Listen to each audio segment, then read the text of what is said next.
Hello there, Kevin from Champagne Tassinger here. What I wanted to do today was to show you the correct way, the way we would like you to open a bottle of champagne. There's a few reasons for this.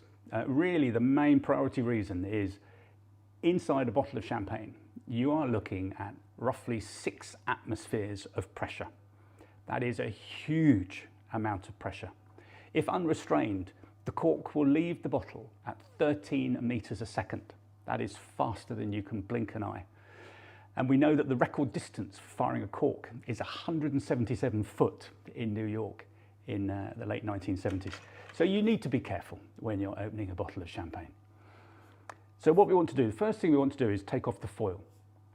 Now, we've gone to quite a bit of effort to make this as easy as possible. And we have a serrated line around the bottle with the cork inside. So what we'd like you to do is put your fingers just below the serrated edge. Get hold of the tab, most bottles of champagne will have one of these, and release the foil. And the reason we want you to keep your fingers there is that it creates a much nicer rip around. What we don't want to see is the whole top of the foil being damaged. So now we have the cage, the wire underneath, and there is a little tab that can be pulled down. First thing to do now is to put your thumb across the cork, and this is not to be removed until the cork has been released. Do not take off your thumb when you release the cage. That's not the way to do it. So thumb over the top. Place the bottle on a surface.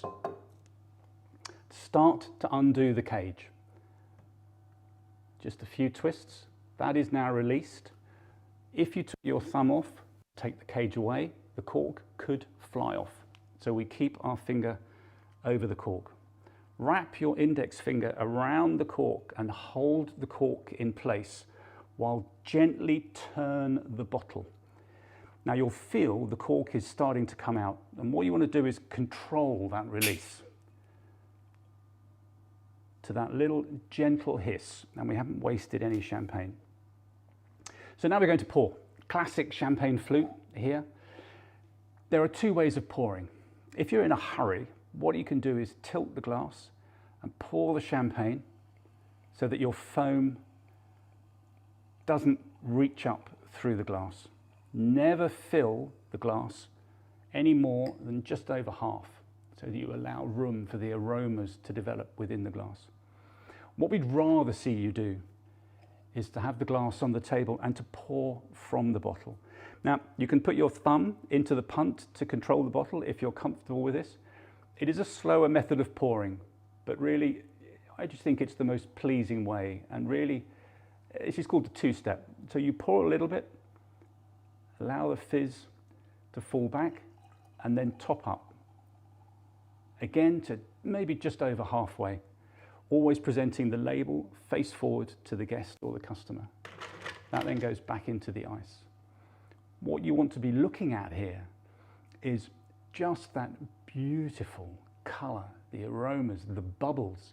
And remember that every little bubble that's in there, as it hits the surface, is releasing an aroma. And it's also making a noise. So your first sense when enjoying a glass of champagne will be to listen for that noise, that crackle of bubble.